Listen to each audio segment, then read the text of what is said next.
All right, once again back in my messy room, just sitting here, decided to pump out another review. And this time I looked at the wall and I saw these bad boys. These are the Grado SR60X. Um, I was fully intending to give the same sort of nuanced, it's good, but it's also bad type of nonsense review that every other person who reviews these gives. But then I started listening to them again. And I think I'm actually just gonna mostly heap praise on them. So as much as I don't like it when reviewers talk about like, oh, how they fit, what they come with, stuff like that, how they look in the beginning of the review, I feel like it's kind of unavoidable with these because look at these guys. These are the type of headphones they probably gave your grandpa in World War II when he was in the army. These look like a pair of headphones that Tony Stark built in a cave with a box of scraps. They are definitely very utilitarian looking.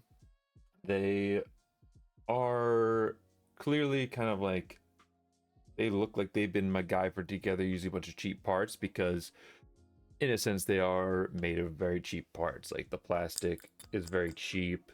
The headband, it's just a piece of metal with some cheap fake leather over it.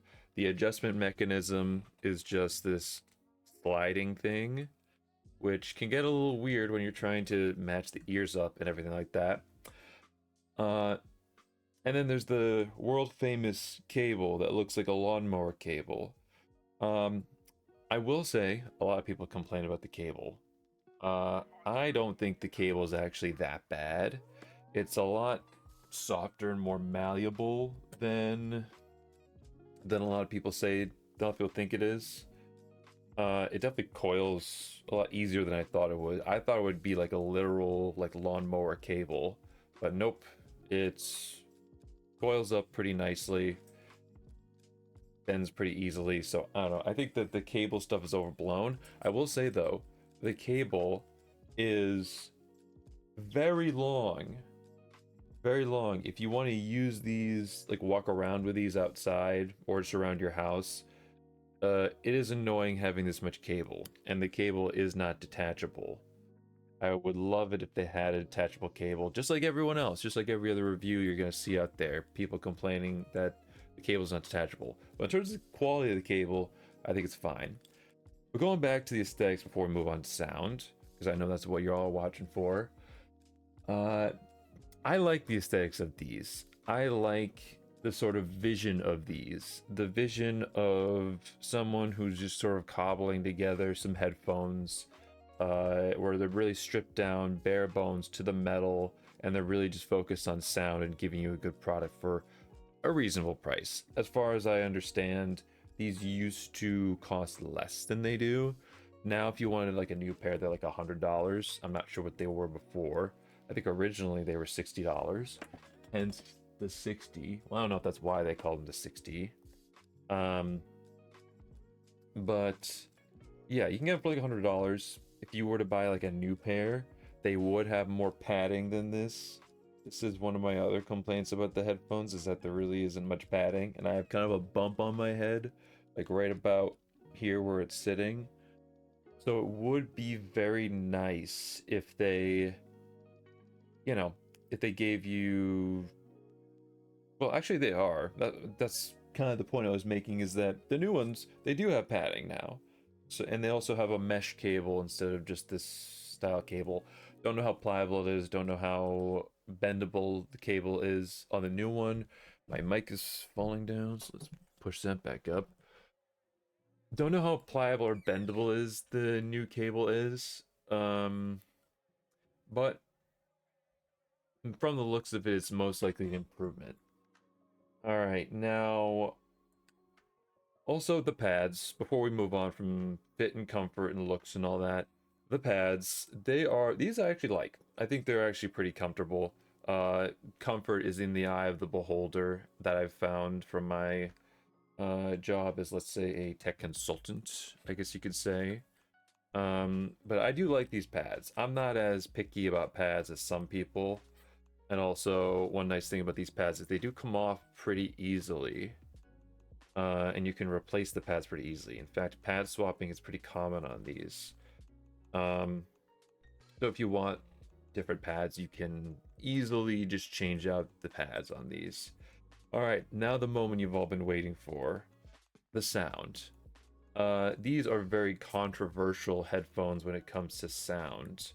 I think they kind of fall into this category of this term that I have, but kind of not. Uh, there's sort of like two styles of headphones out there, in my opinion.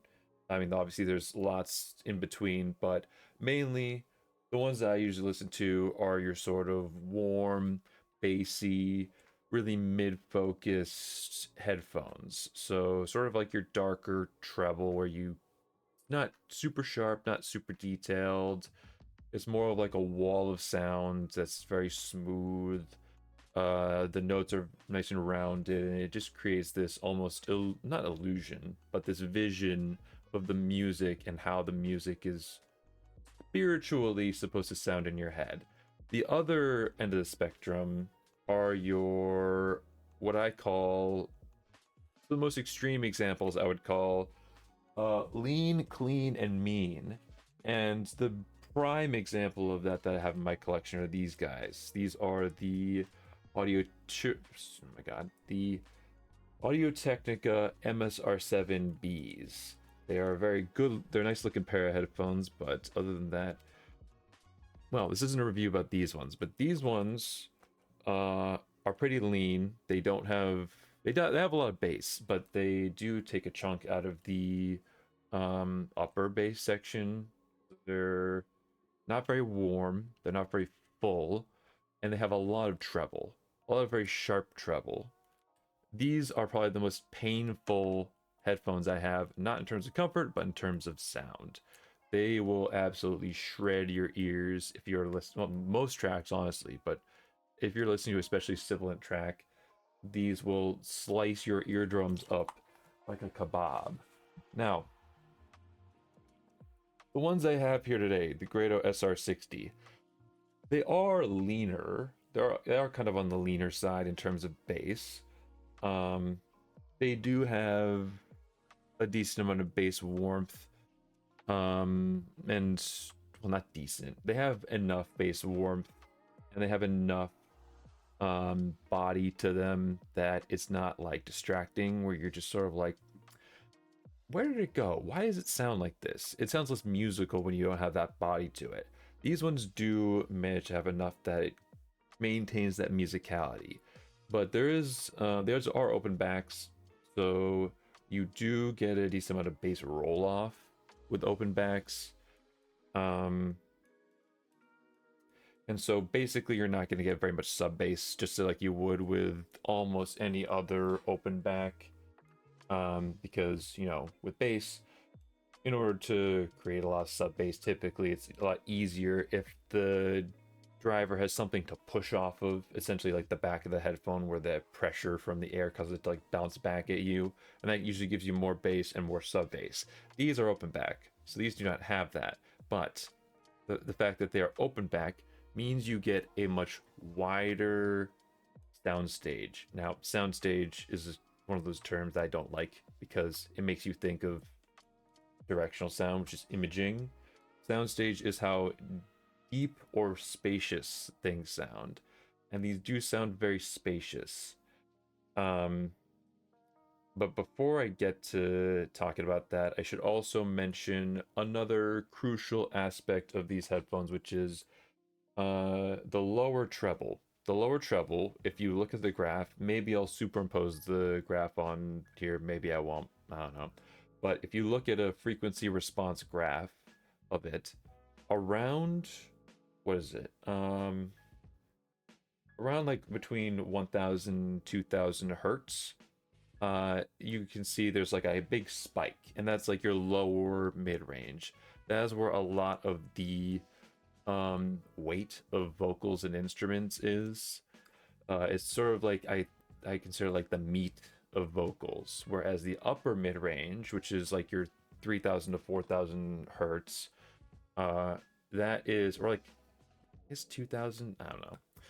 But basically, the next step up from there, that is where you get a lot of the vocal forwardness and the vocal, like, presence, I guess you could say, where if you don't have that, sometimes it can feel, the vocals can feel a little bit pushed back or soft compared to everything else. Um, but that the upper mid range is an area that your ear naturally amplifies. So, in my opinion, a lot of headphones that I like tend to take a little bit out of that region, which these ones do. But basically, the lower mid range is just like a big steep jump. There's like a big steep pyramid right there where it sounds much louder than everything else in the entire like soundscape of these headphones. And the thing is that if you look at the graph and when you first put these on, they seem rough. It's like, ugh, what is that? What's going on here? Um, Especially if you're used to something that's more like consumer focused tuning, where you've got a lot of bass, where the mids aren't too in your face, where there is a little bit more treble and detail, but not too much. These ones are very unorthodox. Like this is not something you probably heard before. Um, and I had a realization when I was sitting there listening to these, because I'm listening to these, and these are really energetic. They are really fun. They are super in your face, and I'm like sitting there literally banging my head back and forth listening to music. And this is after I had started to get used to them, started to really appreciate them more, and I had this realization. I'm like, oh my god, this sounds like listening to music at a house party, like with big speakers where you're in like a dark basement with like a low ceiling that you keep smacking your head on, and there's all these like lights and everything, and you're with your friends and you're having a grand old time and the music is just blasting. This is what that feels like. And after watching reviews, I started to notice kind of common refrain from other reviewers. There's this one guy I watched, I should probably look up his name to give him some credit, but he really liked Grado's, and he said it's like being at a concert. DMS, who's a very popular YouTuber, he said it's like listening to speakers, and then it all starts to make sense. The having that high treble that gives you that openness, the really forward mids, the sort of cut out of the upper mids, which can sort of make it like almost sound a bit boxy and like a bit echoey, almost not really echoey. It's not like you're literally going to hear echoes, but almost like it's bouncing off surfaces. Like if I was to, I don't know, like cut my hand over the microphone and look into there. And then the sort of leanness in the bass, while keeping a little bit of warmth. All of it came together to make me realize they want you to have the experience like you're listening at a concert, or that you are jamming out to some speakers, or like someone's literally playing right in front of you, because you do get a lot of that spaciousness, a lot of that in your face sound. There is good separation and detail with these ones, and I'm pretty sure there's even good imaging. I've tried gaming with these, and these actually do pretty well with gaming. So if you need good directional sound and good sound stage and some detail without a bunch of bass that's going to get in the way of your sound cues, these are actually pretty good. But yeah, they give you this sort of spaciousness and this energy that is really fun and really intoxicating, I would say. I don't know, maybe that's too fancy of a word for these. They slam without the bass. They are headphones that you can rock out to and really like dig into it.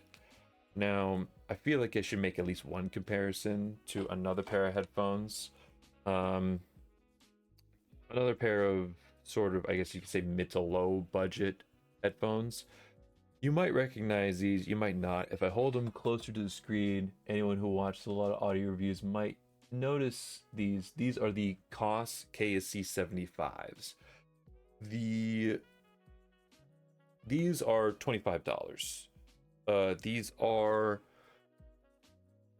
in the same overarching family tree as the clean, lean, and mean headphones that I've designated them, but they are closer to the SR60, where they do have a bit of warmth, have enough warmth that they sound fairly natural, and they have like some body to them, like I said, so it doesn't seem like odd or weird. In fact, these sound very natural.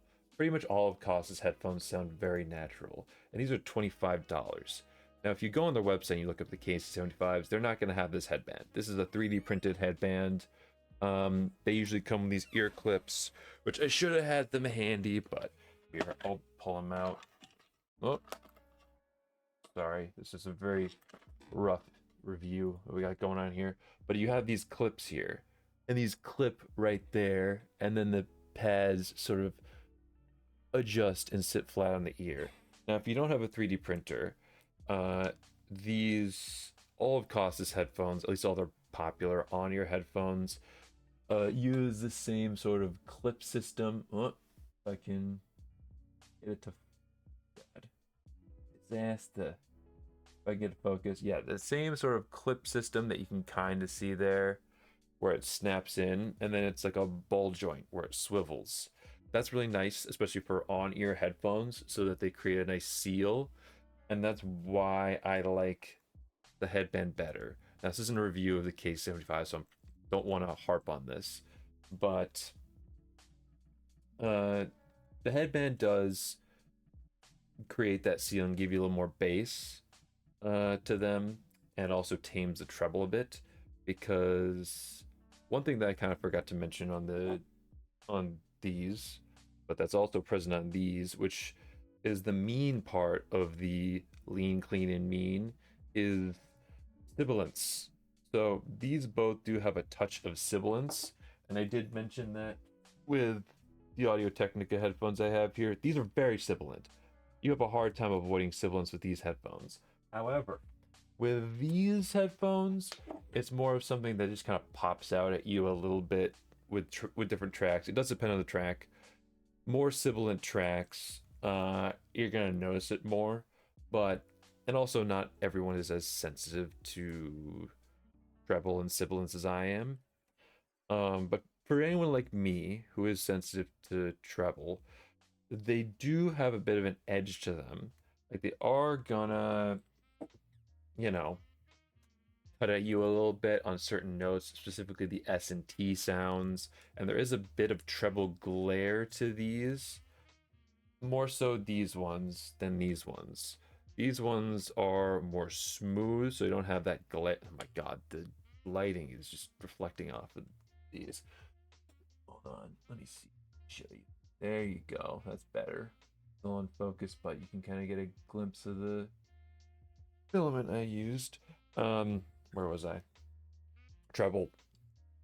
Damn.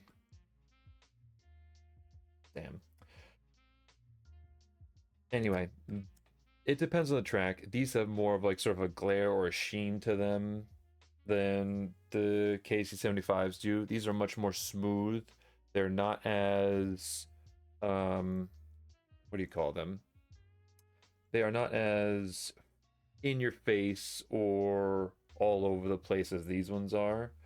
These ones are definitely a much more smooth presentation, so if you want that, these are a good one, but be prepared. These ones are a little bit more sibilant and treble. At least they're a little more sharp than these ones. These ones have more of the glare and a little bit of that sharpness. These ones have less of the glare, but more of that sharpness. But I do think that having the pads on them, or it's not the pads, the headband on it, and creating that seal shifts a little more emphasis to the bass and away from the treble and tames that a bit.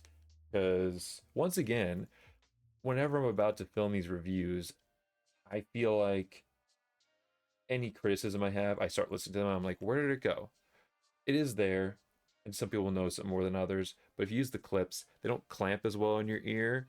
So, uh, so basically, they are gonna have that sharpness, a little more of that sharpness. Yeah, in fact, if I was comparing them stock, these ones are definitely more mean and lean um, than these ones. But with the headband, they are a lot more similar than you'd think. I think the biggest difference is the smoothness on the KSC 75s versus the forwardness and the energy and in your faceness of the SR60. All right. Is there anything else I should mention about these? Um, hmm. From what I've heard, the as you go up in the stack, they become a little more refined, where you don't have as much of the sibilance. They have a little more bass. They might be a little more balanced, while but still retain that sort of energy. So I would love to try those, but they're a lot less affordable than these ones. I should mention these ones I got on Facebook Marketplace. These are a good pair of headphones. You want to get them used, provided they're still in good shape, because they're kind of cheaply built. But yeah, if you can get them used, I got these for like $50. But I think this was back when these were being sold for like $80. Now they're like $100. Um, the KC75s. This isn't a review of the KC75s, but these ones are $25. So they are very cheap. So if you want something similar to these, if this review sounds good to you, and you want something that's, and there goes my camera. There we go. So yeah, the KC75s, they're a lot cheaper. So if you want something with detail, soundstage, but spaciousness, all of that, if you want that and that airiness, then those ones are definitely a good one to go for, especially if you're on a budget and you don't want to spend a ton of money. I would recommend a headband. They do use the same, I did mention earlier, they use the same system as all the other Koss headphones. So if you ever get another pair of Koss headphones like the KPH40, which I love, which are like only $40, you can swap them onto that and use that headband. Plus there's all sorts of third-party headbands out there that you can use. Those are definitely good if you want a more budget option. These ones, if you can get them used, you can usually get them at a pretty good budget. Otherwise, how do I put it? Otherwise, $100 is $100 for these. It depends. If this is the type of sound that you think you're gonna like, $100 might be worth it for these. I think 50 or 60, even maybe 80 is like a good price for these. Really nice though. I don't know. I like them. I like the house party sound. Yeah, I don't know. I just really like them. I thought that I was gonna have more criticism of them, and while I do think there's merit to what other people are saying, I can see the vision that Grado are going for, and I agree with it. I'm on board with it, 100%. Well, not 100%. I have my criticisms, but if they fix those, 100%. Thank you for watching this review. If you like this review and the sort of candid style, then definitely like and subscribe. If you liked it, like it. If you want more, subscribe. I don't know when I'm going to be posting all these reviews. I'm probably just going to film a bunch of them and edit them all and then just upload them all at once. And let me know if there's any headphones you want me to review.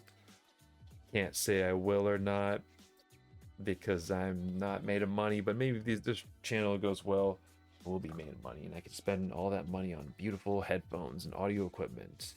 Give you guys some good reviews. All right, have a good one.